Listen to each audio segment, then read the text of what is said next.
ખમા કહું છું કાઈ તું છે મજા કહું છું પછી આ મળ્યો મજા કહું છું હારું હારું થશે એવું મારા સિકોતાના રોમ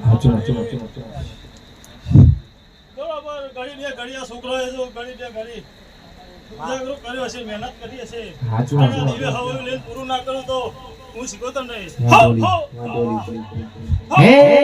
કુલડી મવાયા